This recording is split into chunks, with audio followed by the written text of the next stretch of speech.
Hello दोस्तों, chemical knowledge हमें आपका स्वागत है।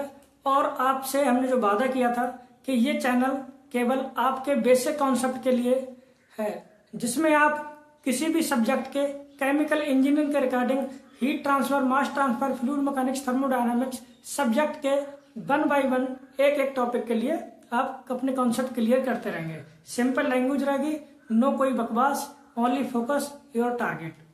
तो आज हम शुरुआत करते हैं अपने केमिकल इंजीनियरिंग के एक सब्जेक्ट फ्लूइड मैकेनिक्स की। तो अब आप सोचेंगे कि फ्लूइड मैकेनिक्स क्यों, सबसे पहले फ्लूइड मैकेनिक्स क्यों चूज किया। तो इसमें ऐसा कोई बहुत बड़ा लॉजिक नहीं है, कोई सा भी सब्जेक्ट स्टार्ट कर सकते हैं, लेकिन फ्लूइड मैकेनिक्स एक ऐसा सब्जेक्ट है जनरली फ्लूइड के साथ हम हमेशा अवेयर रहते हैं, हमेशा फ्लूइड को देखते रहते हैं, हमेशा फ्लूइड को पीते रहते हैं। ठीक है, तो अब हम इसको स्टार्ट कर रहे हैं, तो आप देखिए। तो हमारा फर्स्ट क्वेश्चन है, जनरली आपका वो क्वेश्चन है, क्वेश्चन क्या है कि फ्लूइड मैकेनिक्स क्या है। तो क्वेश्चन में हम डिस्कस करेंगे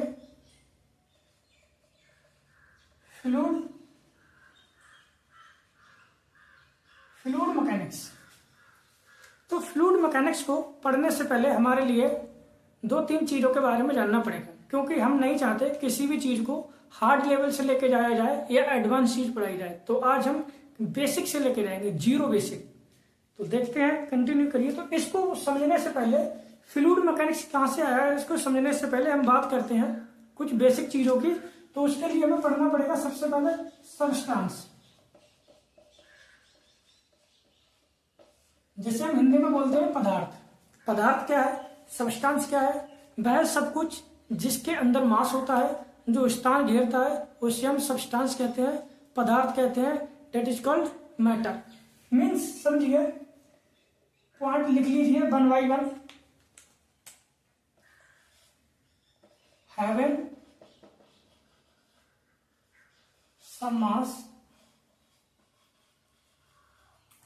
पॉइंट 2 ऑक्यूपाई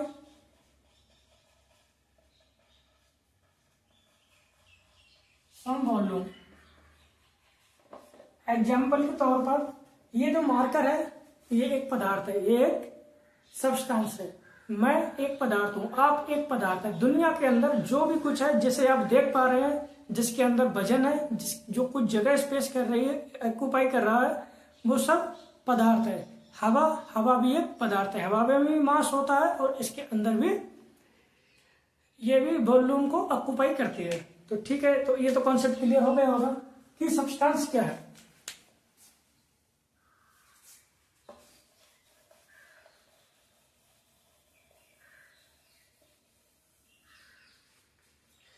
अब बात करते हैं कि मैटर जो सब्सटेंस है, types of matter, types of substance.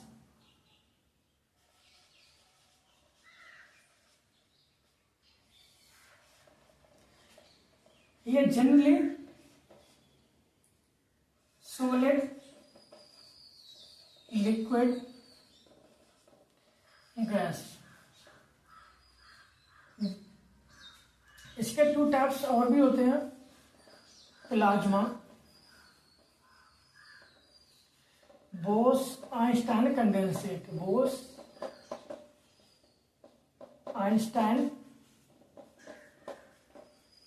Condensate. तो पदार्थ की 5 अवस्थाएं होती हैं, solid, liquid, gas, plasma, Bose Einstein condensate. तो जनरली हम बात करेंगे फ्लूइड मैकेनिक्स में basically liquid and gas. Liquid और गैस दोनों को बोलते हैं फ्लूइड। ये चीज समझिए, फ्लूइड मैकेनिक्स में जो फ्लूइड टर्म आ रही है, फ्लूइड नोट कर रहा है दोनों चीजों के लिए, लिक्विड एंड गैस। तो ये जब दोनों चीजें रहेंगी तो हम फ्लूइड बोलेंगे। अगर केवल हम लिक्विड की बात कर रहे हैं, लाइक वाटर, H2O, ठीक है, तो जनरली हम लिक्विड बोलेंगे इसके लिए। जब ये दोनों चीजें कंसीडर कर रहे हैं तो फ्लूइड टर्म बोला गया है। तो मीन्स क्या है, फ्लूइड मैकेनिक्स में केवल लिक्विड की बात नहीं की गई है, फ्लूइड मैकेनिक्स में लिक्विड के साथ गैसेस की भी बात की गई है। तो जनरली फ्लूइड मैकेनिक्स का फ्लूइड का मीनिंग यही है कि लिक्विड एंड गैस। आगे कंटिन्यू करते हैं। तो आप चीजों के लिए समझते रहिए। अगर कोई डाउट है, कुछ भी है, आप पूछिए, कमेंट करिए। तो मैटर क्लियर हो गया, सब्सटेंस क्लियर हो गया। तो सब्सटेंस में फ्लूइड में जनरली हम दो चीजों को पढ़ेंगे। फ्लूइड में किसे? Liquid and gas. अब बात करते हैं फ्लूइड मैकेनिक्स। फ्लूइड मैकेनिक्स क्या है? तो फ्लूइड मैकेनिक्स को जानने से पहले हम समझते हैं फ्लूइड क्या है। फ्लूइड आप अपनी कॉपी पर नोट कर सकते हैं, ये बहुत काम की चीज है। बेसिक से धीरे धीरे चलते हैं। फ्लूइड क्या है?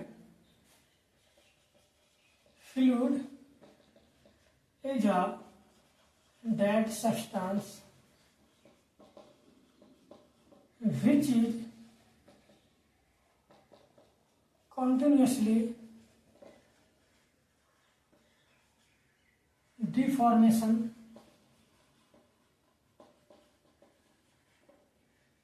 when apply shear stress.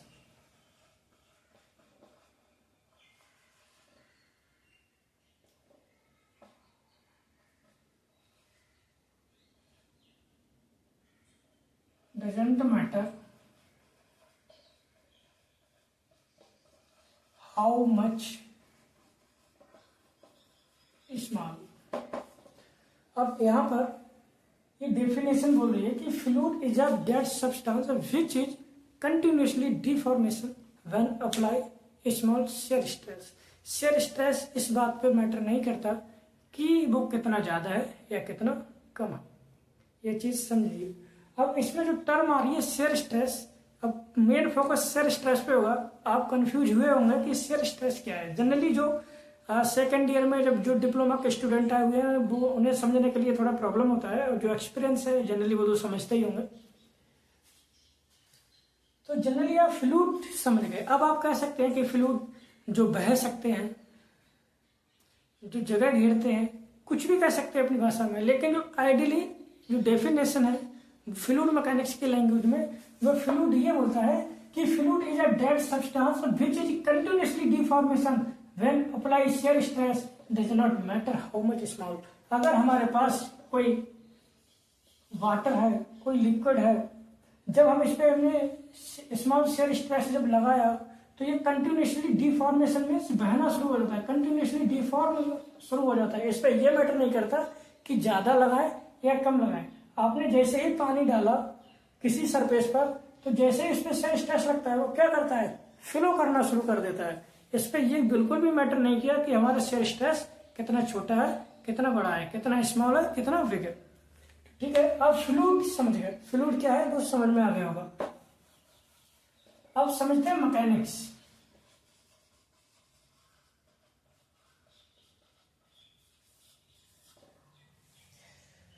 Mechanics को समझने से पहले अब समझिए एक चीज, मैकेनिक्स क्या है। मैकेनिक्स एक ओल्डेस्ट फिजिकल साइंस है। Oldest physical science means mechanics ये डिफाइन करती है कि कोई भी बॉडी अगर स्टैटिक कंडीशन में है या डायनामिक कंडीशन में है, तो उस दौरान उन पर लगने वाले फोर्सेस की वजह से उस बॉडी की बिहेवियर क्या होगी, उस बॉडी का बिहेवियर क्या होगा। हमारे पास लिक्विड है या कोई गैस, अब उस पर हम कोई फोर्स अप्लाई करें तो उस फोर्स के लगने से उस बॉडी पर, चाहे लिक्विड की बॉडी हो या गैसेस की, तो उस पर उस फोर्सेस की वजह से उस पर क्या प्रभाव पड़ेगा, तो उस दौरान बॉडी क्या बिहेव करेगी। तो उस चीज को समझते हैं मैकेनिक्स से। तो मैकेनिक्स क्या डील करती है? Deals behaviour of body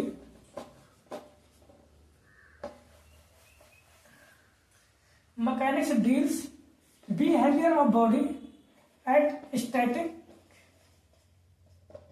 and dynamic condition.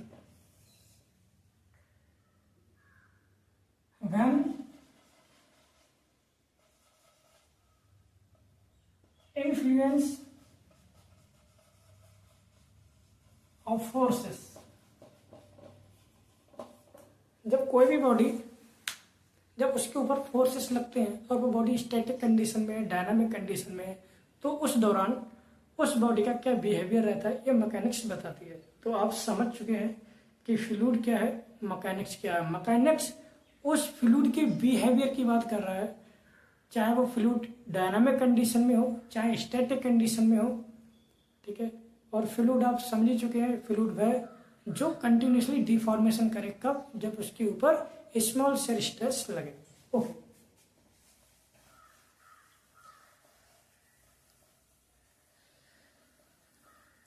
अब हम आते हैं अपने फर्स्ट क्वेश्चन पे, जो हमारा क्वेश्चन था fluid mechanics.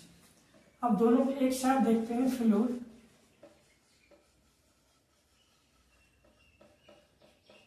Mechanics, fluid mechanics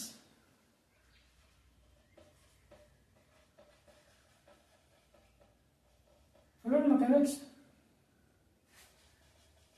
branch of science which it deals,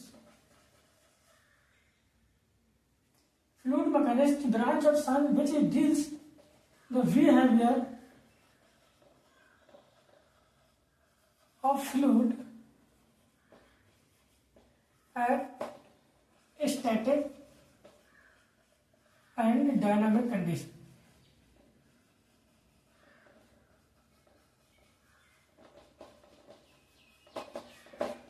यह है फ्लूइड मैकेनिक्स की डेफिनेशन।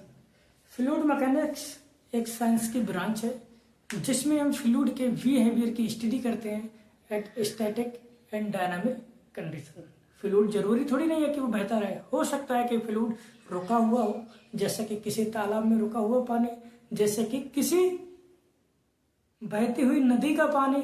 तो जो बहती हुई नदी का पानी है वो तो डायनामिक कंडीशन है, किसी रुके हुए पोखर का, किसी रुके हुए पाउंड का, तालाब का पानी तो स्टैटिक कंडीशन में है। तो फोर्सेस, प्रेशर, बहुत सारी चीजें उन पे अप्लाई हो रही हैं। तो ये दोनों की कंडीशन में फ्लूइड मैकेनिक्स बात करता है कि दोनों कंडीशन में, स्टैटिक और डायनामिक कंडीशन में, दोनों फ्लूइड का बिहेवियर क्या क्या है। तो मीन्स आई थिंक इतना ये चीजें समझ में आई होंगी। आगे कंटिन्यू करते हैं।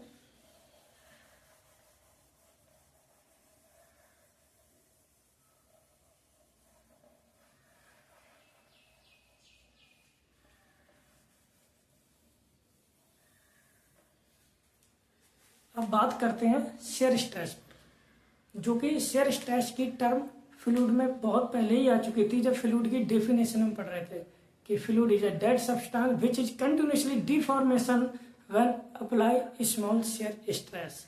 शेयर स्ट्रेस क्या है, और जब आप शेयर स्ट्रेस समझ जाएंगे तो यकीन मानिए कि आपका टॉपिक क्लियर हो जाएगा।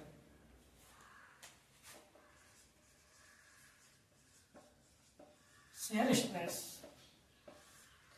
सपोज हम दो बॉडी लेते हैं, एक सॉलिड बॉडी और एक लिक्विड फॉर्म, और दोनों में हम शेयर स्ट्रेस करके देखते हैं कि अगर हम उस पर शेयर स्ट्रेस लग रहा है तो उस बॉडी की क्या कंडीशन होगी।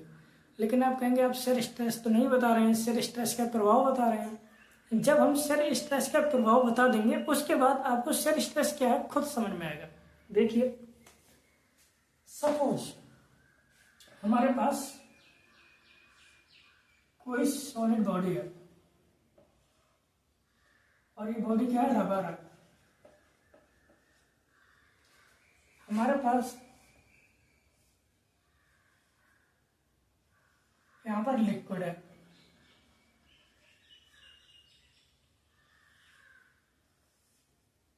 ठीक है।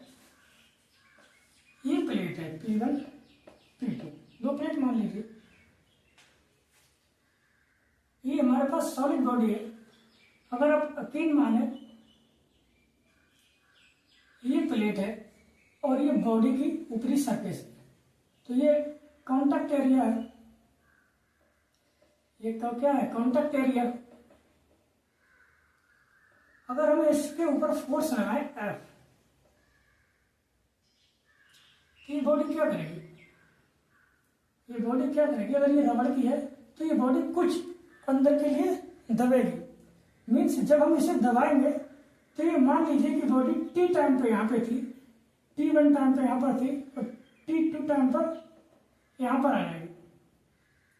और सेम ये भी आगे स्ट्रेच हुआ, जो यहाँ पर था वो यहाँ पर आ जाएगा, t1 पे यहाँ पे था और उसी t2 हुआ तो यहाँ पे आया। जब हमने इस पर फोर्स लगाया तो हमने देखा कि इस बॉडी की क्या शेप चेंज हो गई। यहाँ पर एक एंगल बना, जिस चीज के लिए बोलते हैं, ठीक है, यहाँ पर ये जो हमारा एंगल बना मीन्स यहाँ पे ये जितना भी डिफॉर्मेशन हुआ, अगर इस फोर्स जो हमने लगाया, अगर हम इस फोर्स को हटा लें तो क्या होगा, होगा ये कि जैसे ही रबर से फोर्स हटेगा तो बॉडी अपनी पुरानी अवस्था में दोबारा से फिर आ जाएगी। तो मीन्स क्या हुआ कि जो हमने फोर्सेस लगाया उस फोर्सेस का प्रभाव एक समय के बाद जीरो हो गया। क्यों? क्योंकि वो बॉडी कंटिन्यूसली डिफॉर्मेशन नहीं कर पाई। जबकि फ्लूइड में ये बात चल रही थी कि वो कंटिन्यूसली डिफॉर्मेशन करेगी। जब हमने सॉलिड की बात की तो सॉलिड में अगर हम रबड़ के लिए लेंगे तो कुछ समय तक वो डिफॉर्मेशन होगा, लेकिन जैसे ही हम फोर्स का प्रभाव कम कर देंगे अर्थात फोर्स हटा लेंगे तो वो बॉडी अपनी पुरानी अवस्था में आ जाएगी। उस बॉडी पर उस फोर्स का कोई भी प्रभाव नहीं रहेगा। मीन्स तो इसके लिए बोलते हैं शेयर स्ट्रेन या एंगुलर डिफॉर्मेशन।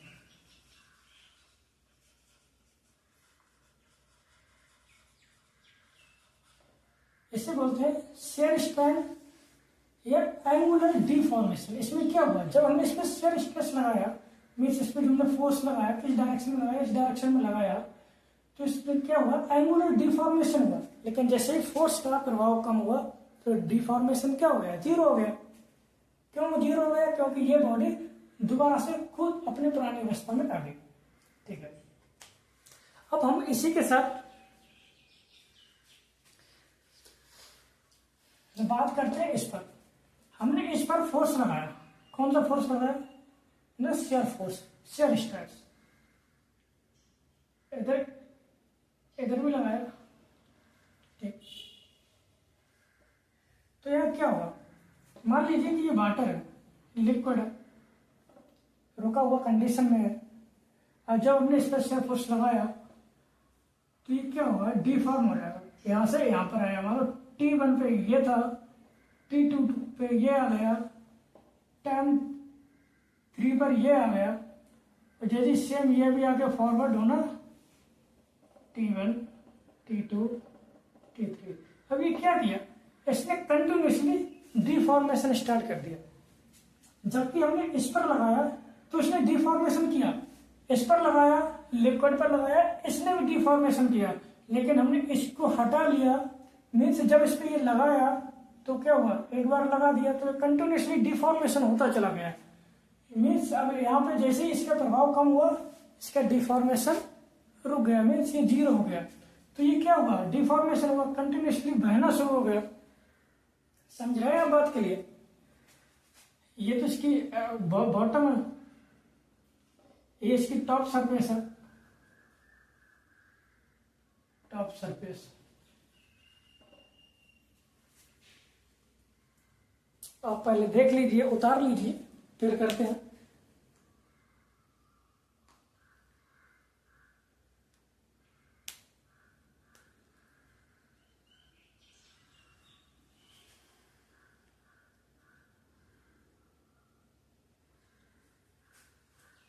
ठीक है,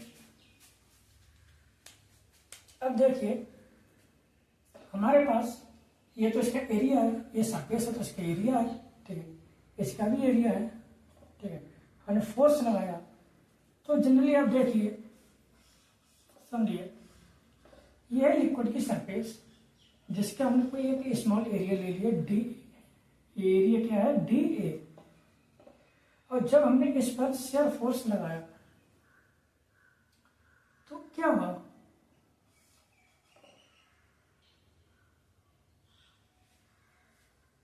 डी एफ टी, ये एक फोर्स लगेगा टेंजेंशियल डायरेक्शन में। टेंजेंशियल डायरेक्शन समझ रहे होंगे आप। टेंजेंशियल डायरेक्शन थी जब हमने इस पे ये जो हमने फोर्स लगाया तो ये डायरेक्शन टेंजेंशियल डायरेक्शन, मतलब मीन्स ये जो फोर्स लग रहा है 180 की डिग्री पे लग रहा है, 180 डिग्री एंगल है ना। तो जैसे ही हमने इस पे लगाया तो क्या होगा, ये है, तो ये मूव किस डायरेक्शन में करेगा, इस डायरेक्शन में करेगा।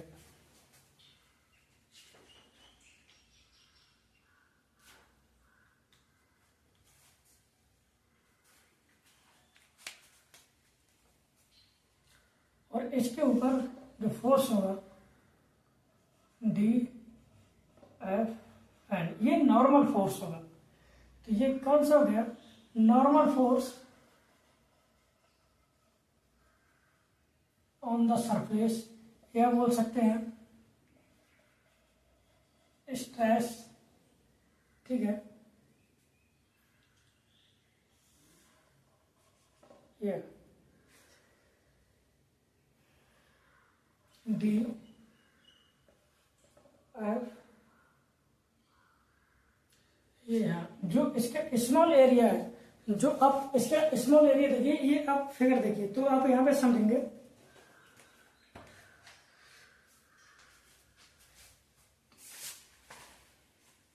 टी एफ टी, ये हो गया D F. D F force acting, मतलब फोर्स, ये हो गया D F T. T F ये force acting on the surface, D area, इस एरिया पे जो फोर्स कर रहा है, जो एक्ट कर रहा है, तो इस पे ये बन गया। तो इस पे एक टेंजेंशियल फोर्स लगा और एक नॉर्मल फोर्स लगा, ठीक है। तो आप इससे क्या समझे, अगर हम यहां पे बात करें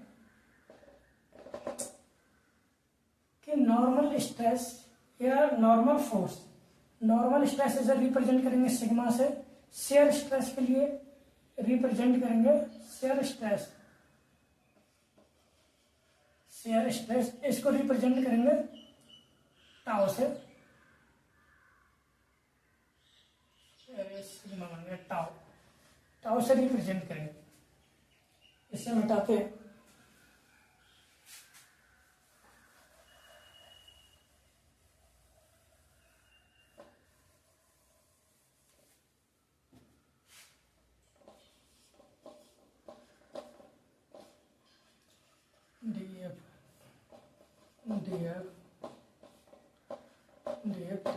DFT मीन्स टेंजेंशियल फोर्स।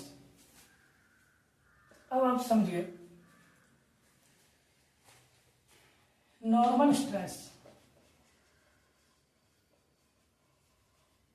या, ठीक है, नॉर्मल स्ट्रेस जो हम इसकी बात कर रहे हैं। अब क्या है यहां पर समझिए, क्या है D F N upon D. ये क्या है कि फोर्स पर यूनिट एरिया, जो लिक्विड की सरफेस है इस पर लगने वाला force per unit area on D है, तो इसे बोलते हैं नॉर्मल स्ट्रेस, शेयर स्ट्रेस, जिसे टाउ से रिप्रेजेंट करते हैं, इसे सिग्मा से रिप्रेजेंट करते हैं। इस पर क्या लग रहा है, अभी फ्लो कर रहा है, ठीक है, फ्लो की कंडीशन में है, तो इसका एरिया ए और ये जो लगने वाला फोर्स है इस एरिया पे डी एफ टी, मतलब कि टेंजेंशियल फोर्स। मीन्स अगर हम बात करें शेयर स्ट्रेस की कि शेयर स्ट्रेस क्या है, तो शेयर स्ट्रेस क्या है कि tangential force on the liquid surface, tangential force on the liquid surface पर यूनिट एरिया, पर यूनिट एरिया पर लगने वाला टेंजेंशियल फोर्स क्या कहलाता है, शेयर स्ट्रेस। मीन्स ये हमारे पास में लिक्विड है, ये जो फोर्स लग रहा है कौन सा फोर्स है, टेंजेंशियल फोर्स है, एफ टी टेंजेंशियल फोर्स, और जो एरिया है, जो एरिया है, तो इस एरिया पे लगने वाला टेंजेंशियल फोर्स क्या कहलाता है, शेयर स्ट्रेस हमें कैसा लग रहा है, 180 डिग्री पर लग रहा है, मीन्स फ्लो की डायरेक्शन में। ये है शेयर स्ट्रेस, ये है नॉर्मल स्ट्रेस। आगे थोड़ा करते हैं continue.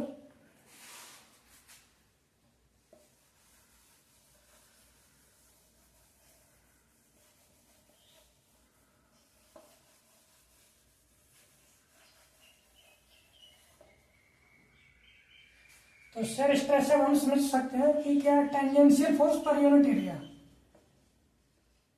Tangential force per unit area, ठीक है। नॉर्मल फोर्स या नॉर्मल स्ट्रेस का क्या बोलेंगे, normal force on the surface पर unit area, D F L upon D A, D F T tangential force upon D A, ठीक है। Tangential force बोले तो ये है, ये जो फोर्स लग रहा है एफ टी, टेंजेंशियल फोर्स। आप समझिए कि ये नॉर्मल फोर्स या नॉर्मल स्ट्रेस, इसकी बात कर रहे थे जब फ्लूइड हमारा स्टैटिक की कंडीशन में था, मतलब रुका हुआ था, स्टैटिक, अरे सॉरी, जब फ्लूइड हमारा डायनामिक कंडीशन में था, तब हम यहाँ पे ये टर्म बोल रहे थे कि नॉर्मल स्ट्रेस या नॉर्मल फोर्स। अगर मान लीजिए कि ये स्टैटिक कंडीशन में है, सपोज दैट ये स्टैटिक कंडीशन में है, तब ऑन द लिक्विड की सरफेस पर लगने वाला जो फोर्स है पर यूनिट एरिया, मतलब force per unit area, that is called pressure. तो हम इसको टर्म देते हैं प्रेशर की। अगर ये फ्लो की कंडीशन में है, डायनामिक की कंडीशन में है, तो हम इसके लिए टर्म देते हैं नॉर्मल स्ट्रेस की या नॉर्मल फोर्स की। तो मीन्स क्या हुआ, तो ये चीज क्लियर हो गई होगी, नॉर्मल स्ट्रेस या normal force on shear stress.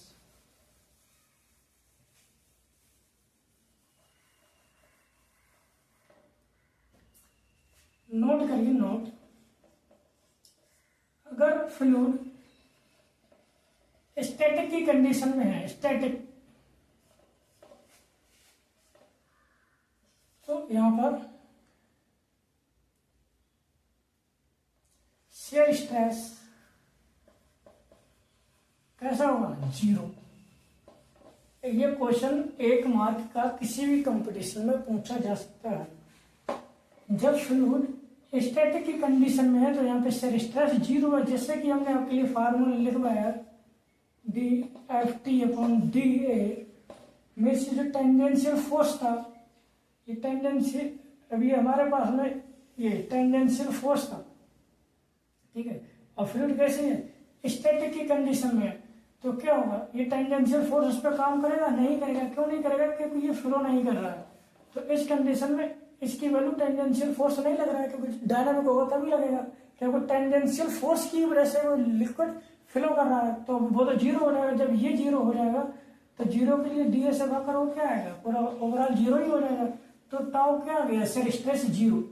तो मीन्स अगर फ्लूइड स्टैटिक कंडीशन में तो शेयर स्ट्रेस 0 रहेगा, ठीक है।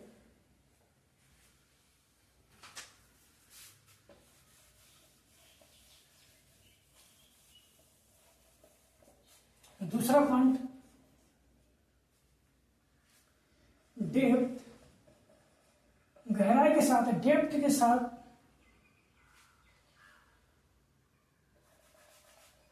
लिखिए, velocity decrease with increasing depth. जैसे जैसे गहराई बढ़ेगी तो लिक्विड की वेलोसिटी घटती रहेगी। क्यों घटेगी, due to friction between two या बिटवीन एडजेसेंट लेयर। सपोज हमारे पास ये लिक्विड है, अब जब इसमें सेल स्ट्रेस लगा तो ये डिफॉर्मेशन करना स्टार्ट किया। T1 पे ये था, T2 पे ये था, T3 पे ये था, T4 पे ये था और T5 पे ये था। तो ऊपर की लेयर की क्या है, डिफॉर्मेशन ज्यादा हो रहा है, तो ऊपर की इसकी speed velocity B1, B2, B3 speed velocity बढ़ रही है। और जैसे जैसे इसकी गहराई बढ़ती आ रही है, जब तुम बॉटम पर आओगे इसके, तो यहाँ पर फ्लूइड की जो वेलोसिटी होगी लेयर की, वो क्या होगी, अप्रोक्सीमेट 0। तो बॉटम पर वेलोसिटी हमेशा 0 रहती है और टॉप पर वेलोसिटी हाई रहती है। किसकी वजह से, क्योंकि जो फ्लूइड की एडजेसेंट लेयर है, एडजेसेंट लेयर मीन्स जो पास वाली लेयर है, इनके साथ बीच में जो फ्रैक्शन लग रहा है, उसकी वजह से इनकी वेलोसिटी क्या होती चली आ रही है, 0 होती चली आ रही है, मीन्स घटती चली आ रही है। जैसे जैसे कि हाइट बढ़ेगी तो फ्लूइड की वेलोसिटी घटती चली जाएगी। और जो फ्रैक्शन की बात हम पढ़ेंगे जब हम बात करेंगे विस्कोसिटी की।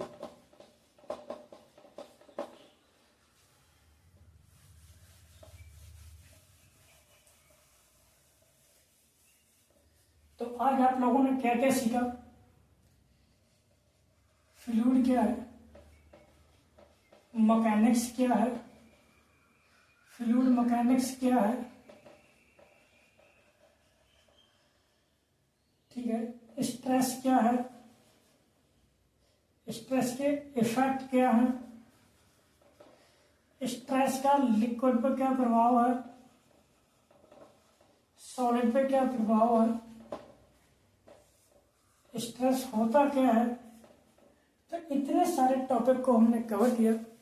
आपसे उम्मीद है वीडियो थोड़ी लंबी हो गई होगी, आप जनरली देखिए। अगर कोई आपके लिए प्रॉब्लम लग रही है तो आप कमेंट करिए और हम अपनी वीडियो की क्वालिटी, साउंड और लेक्चर सीरीज को अच्छे वे में लाने की कोशिश करेंगे। हो सकता है कि अभी कुछ क्वालिटी में प्रॉब्लम हो, कुछ साउंड में प्रॉब्लम हो सकता है कि कुछ और भी प्रॉब्लम हो। आप सपोर्ट करिए और मेहनत करेंगे और कंटिन्यू करेंगे। जय हिंद, जय भारत।